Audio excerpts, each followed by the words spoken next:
Oh, baby, do we have ourselves a spicy breakdown to get into, Mets fans. How we doing, everybody? It's Wardy here, and we're back at it breaking down all the latest news and rumblings throughout the course of the offseason.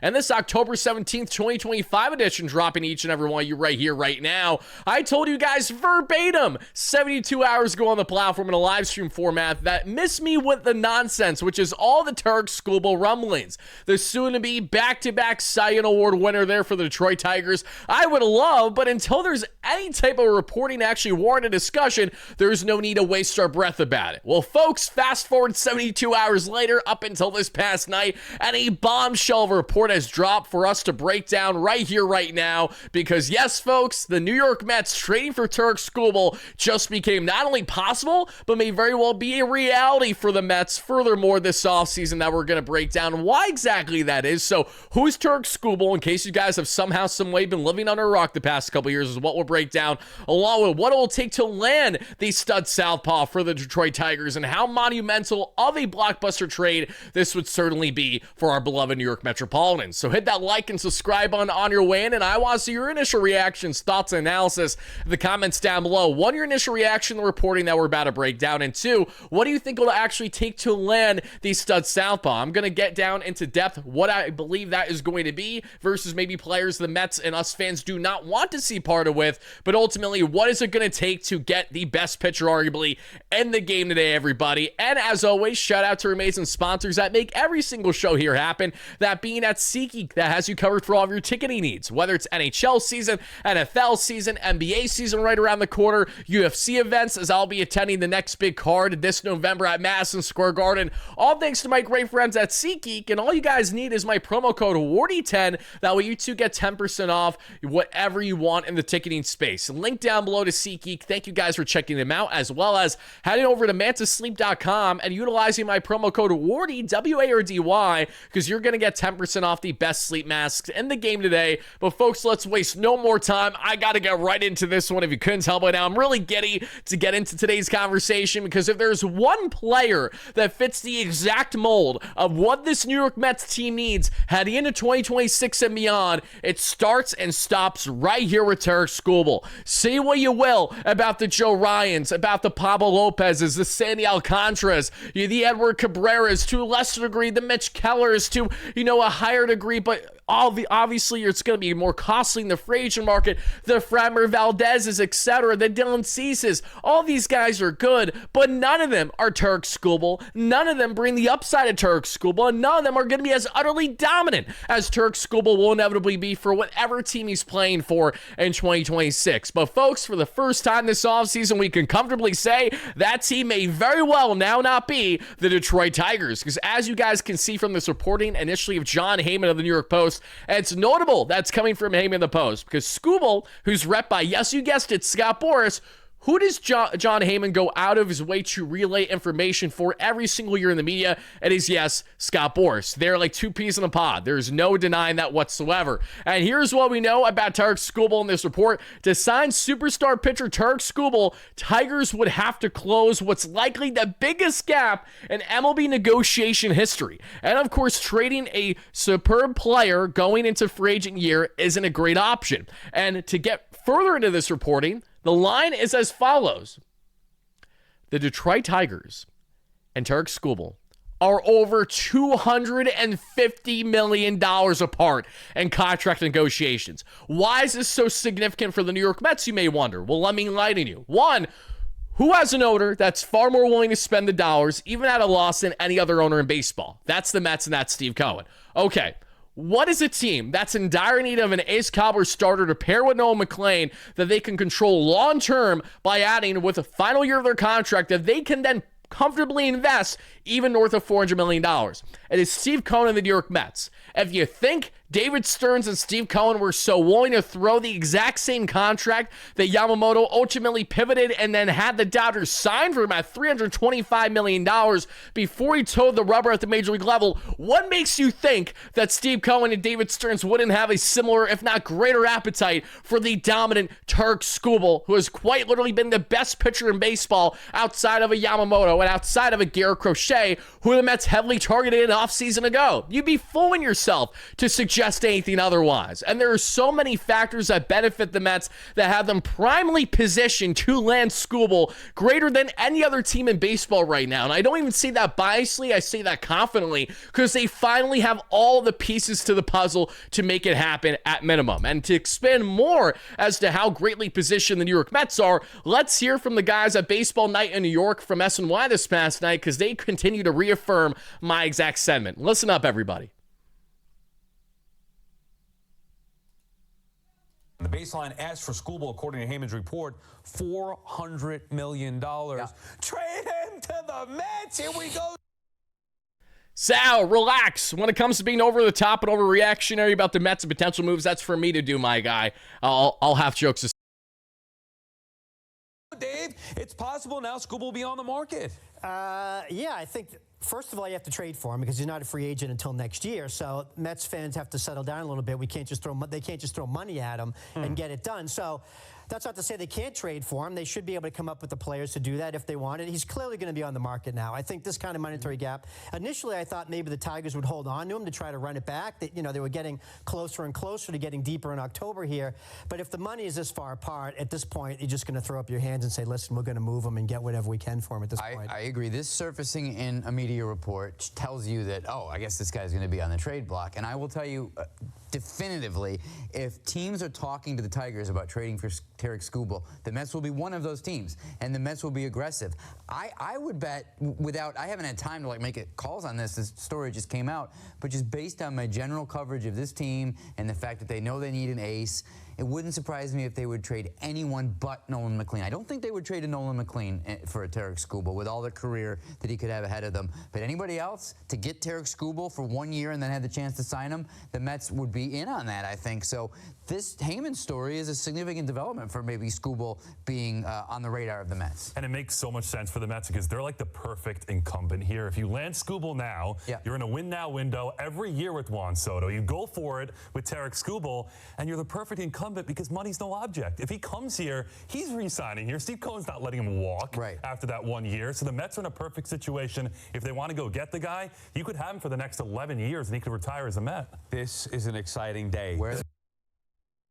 That, I agree with you, Sal, is an exciting day. And this news initially dropped from John Heyman of the New York Post that you guys can check out in its entirety, linked down below in the video after you guys have the privilege of watching this video, I hope. Because now, folks, let's talk about all the aspects of what's favoring the Mets here and why this is so exciting to have the discussion of. Because this is the start of what is clearly going to be a very lengthy offseason process for the Tigers to weigh key significant offers. Because you are also fooling yourself if you do not think it is in the best interest of the Detroit Tigers to heavily consider trading Tarik Skubal, coming off of yet another Cy Young caliber year in which he's more than likely going to win it there for the Tigers, as well as a man who's coming off of a roughly 7-WAR season, meaning Skubal himself accounted for roughly 7 wins all by himself in that Tigers rotation. That is how good, that is how dominant the flame-throwing southpaw continues to be. And the Tigers, where did they falter in postseason play? A lack of offensive consistency and a lack of depth.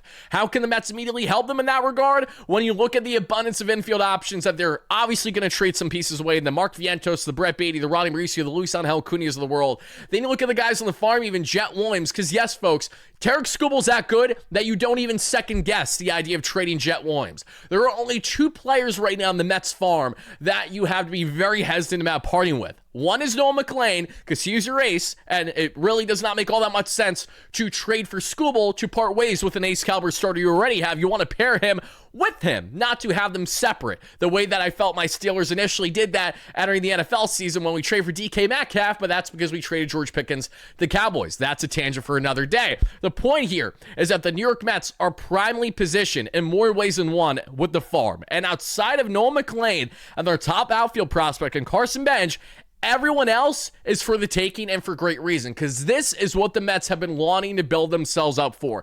This, my friends, is what Steve Cohen and David Stearns have been adamant about doing to make this farm as consistent as it is, so that way when you part ways with a bulk of assets for a key player like this, you're not losing any sleep over it. Because, folks, if there's one player out there that you go the lengths to give up basically everything and their mother for, it is going to be Tarik Skubal. And let me just enlighten you before we even show more of the highlights, what it'll take to land him and why the Mets are more prime than any other team in the game right now. Let's just start with this. This is Tarik Skubal's baseball savant numbers. It's as simple as red means good and blue means bad. Everything is dominant. 100th percentile in pitcher run value, 98th percentile in fastball run value, 80th percentile in breaking run value, 100th in off-speed run value, 94th in expected ERA, 85th expected batting average, 91st fastball velo, sitting 97, 98, touching 101 on the gun like it's nothing. Average exit velocity 97th, chase percentage 97th, whip percentage 92nd, K percentage 94th, walk percentage 97th. You will not find much of any other starters in the game that strike out guys at 11 strikeouts per 9 at minimum, while walking guys at 1.5 walks per 9, the way that Skubal did in just under 200 innings to a 2.2 ERA and a 2.7 expected ERA this past season. He is just jaw-droppingly good. Barrel percentage above league average, 53rd percentile. And the best stat of all, in my opinion, out of this to a degree, hard hit percentage. For a man who throws as consistently as hard as he doesn't give up any hard contact. 95th percentile in hard hit percentage. Right around league average in ground ball percentage, and right around league average in his extension with his 6'3", roughly 250-pound frame. Skubal has the changeup that he struck out over 100 batters with this past season. He's so good. 31% of the arsenal. He throws it more than any other pitch, just more than his four-seam, and he sits right around 88 miles per hour. The four-seam fastball sits 98 to 101. That we stated 30% of his arsenal. 24% is the sinker at 97 miles per hour, if not higher. The slider's at 90 miles per hour, if not higher. Cue Jacob deGrom, right? Cue the old Noah, if you know. 12% there. Curveball at 3%. 81 miles per hour is where it's sitting, guys. Tarik Skubal is a simple human highlight reel. And there are so many things to get into in regards to the Mets here and why they're perfectly poised than any other team. But let's go back to an offseason ago, because it's so important to have this discussion. Where were the Mets an offseason ago? The Mets were looking for a controllable starter with at least one more year of his contract before the age of 30 that they can invest long-term in. They went all out for Garrett Crochet, and it wasn't for a lack of effort.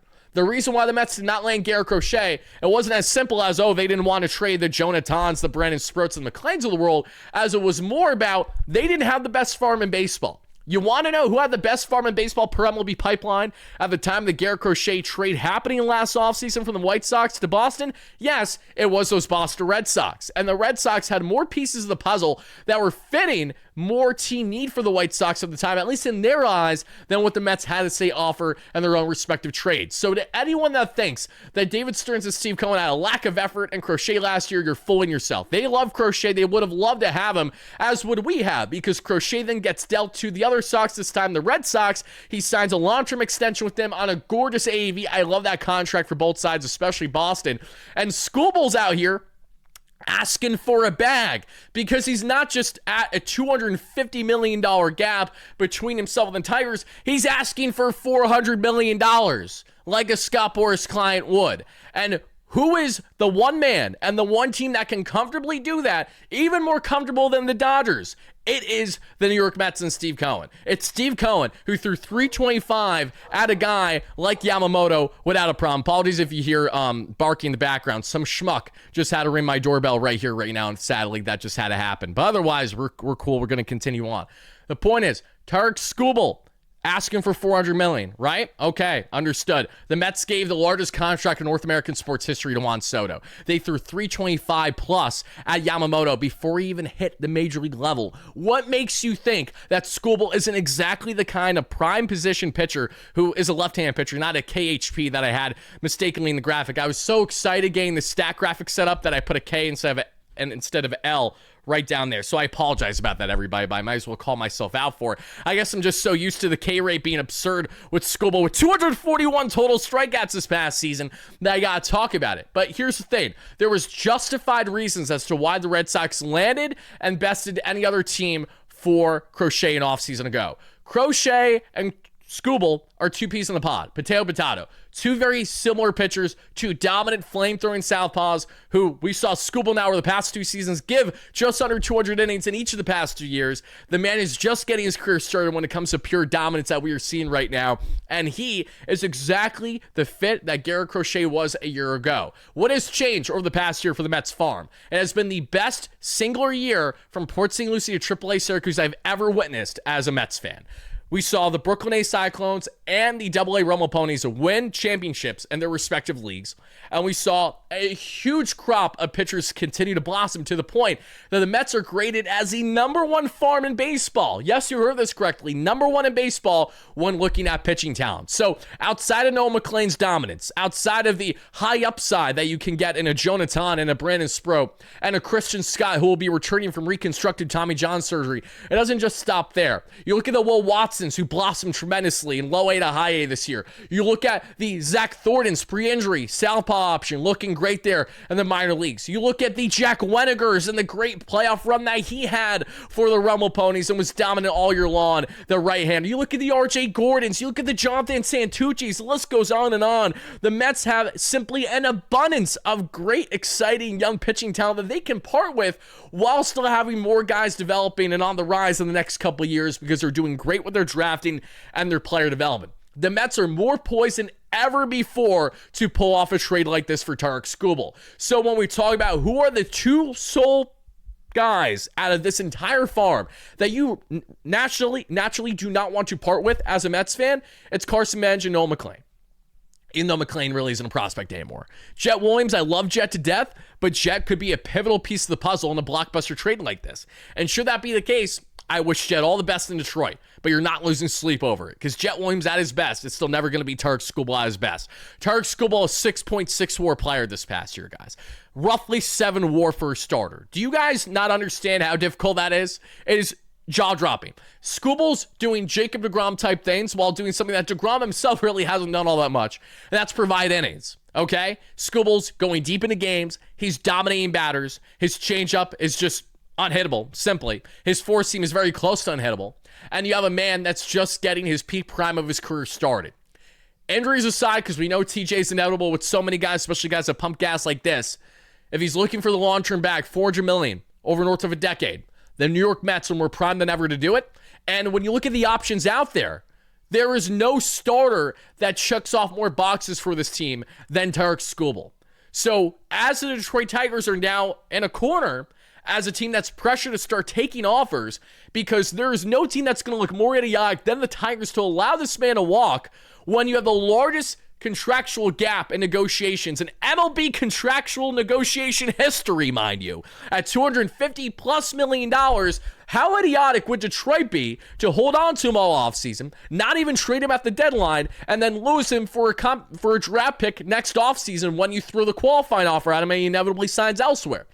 You don't want to do that if you're the Tigers. You want to maximize his value now. And by maximizing his value now, you look at teams like the Mets, who not only have an abundance of riches in the farm, we have guys that obviously could blossom elsewhere, including a Mark Vientos to a degree, including one or multiple of a Ronnie Mauricio, Luis Angel Acuna. You know, those are smaller aspects to a degree of what the greater deal would be, which would be more pieces of the farm. And it's hard to justify trading a McLean or a Bench, especially for a guy that's on the final year of his contract. That's why the Mets can't do it. That's why they need to have their foot down, and that has to be the two guys that they do not part with. The Mets need Bench to be a guy that can blossom for their outfield as soon as next year, and they need McLean to pair with Skubal as this 1-2 punch in this rotation. So as much as I love and appreciate the upside that we've seen in the Jonathans, the Brandon Sprouts, and potentially a lot of the other arms that we've already relayed today, I'm not losing sleep in the slightest, nor should you as a fan of the Mets part ways with an abundance of these guys because you still have a lot more working up in the farm. You still have a very good farm, even if you give up a haul, and that's what it will take for Skubal. And you also add the back-to-back reigning AL Cy Young Award winner. That's the importance here. Look at what the LA Dodgers are doing. Look at what Yoshinobu Yamamoto's doing. Look at what Blake Snell's doing. Look at what Shohei Ohtani's doing. Look at what Tyler Glasnow's doing. What do those guys have in common? They're going deep and they're giving quality outings to the Dodgers in postseason play when it means most. Tarik Skubal and Noel McLean have all the makings to be that 1-2 punch in a playoff rotation for you, and then you figure out the rest from there. But to have that stability, that is what can dictate winning and losing ball games. Tarik Skubal can single-handedly win you a ball game with his eyes closed any day of the week. Who's not to say that he couldn't do it in a favorable pitcher's park half the year for the next decade in Flushing, Queens, as our next true ace with McLean and Mr. Tarik Skubal. And when you counter and say, Wardy, what about the Dodgers? What about the Yankees? What about the other top teams that are going to be looking at Skubal? Yes, they all have aspects that they can bring. The Dodgers, of course, have many assets that they can part with, but the Mets have a better farm position right now than the Dodgers are, and they have more on-field assets that they can likely part with. And the Dodgers have an ace caliber rotation when healthy, so respectfully, they can F off. Then you look at the New York Yankees. Garrett Cole's coming back from injury. They have a great young blossoming farm of their own pitching, including Mr. Schlittler, who dominated against those Blue Jays that we saw, or against the Red Sox, I apologize. Not so much against the Blue Jays, from my understanding, the postseason run. The point stands. The Yankees would love Skubal, but are the Detroit Tigers going to trade Skubal yeah, in the American League to a rival that you're going to compete against in postseason play? Not a chance in hell. He's going to the National League should he be dealt. The New York Mets are right at the top of the list of a team that not only checks off the boxes as a proper suitor, has all the assets in the farm that you could choose from if you are the Tigers, and on-field assets now that could help them too, should they wish, as the Mets have an abundance of riches in their on-field options that they have to figure out something with sooner rather than later. Tarik Skubal is that guy. In case you guys were wondering who in the offseason would make the most sense for this team, look no further than the man that we are talking about right here, right now. So everybody watching this, I want to hear from you guys again in the comments down below, because we know it's going to take an absolute king's ransom to pry Mr. Skubal away from the Tigers to land with the New York Mets, even in the final year of his contract.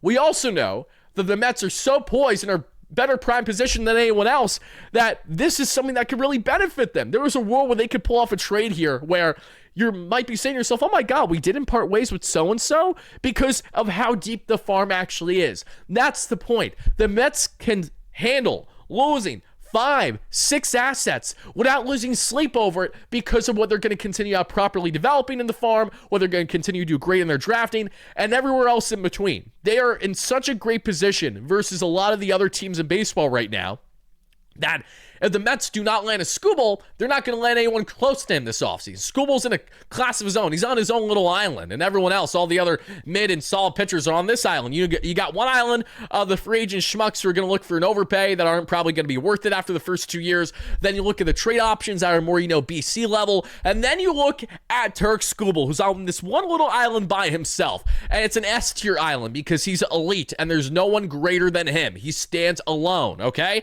We're talking Will Smith by himself, Fresh Prince of Bel-Air, looking around the room. There's no one there in there but himself. But it's not because that, the family moved or got kicked out. It's because no one can get up to his level. No one can climb the mountain, which is Tarik Skubal as the best pitcher in baseball right now. So for all the reasons I just told each and every one of you, everybody, buckle up, strap in, and get yourself ready for the ride, because the Tarik Skubal trade talks are now beginning. We are going to see the Mets actively involved here. And for what it's worth, Andy Martino, who I've given plenty criticism towards, I know many others have in this Mets community and talking at space over the years, if Andy's that emphatic and that for something that can happen right away while hearing the breaking news report on it, that should have you too excited, because Martino is known as the one analyst in Mets land to throw cold water on anything that has us excited about as a fan, including the Mets' heavy pursuit of Yoshino Yamamoto that he was really behind the 8 ball on.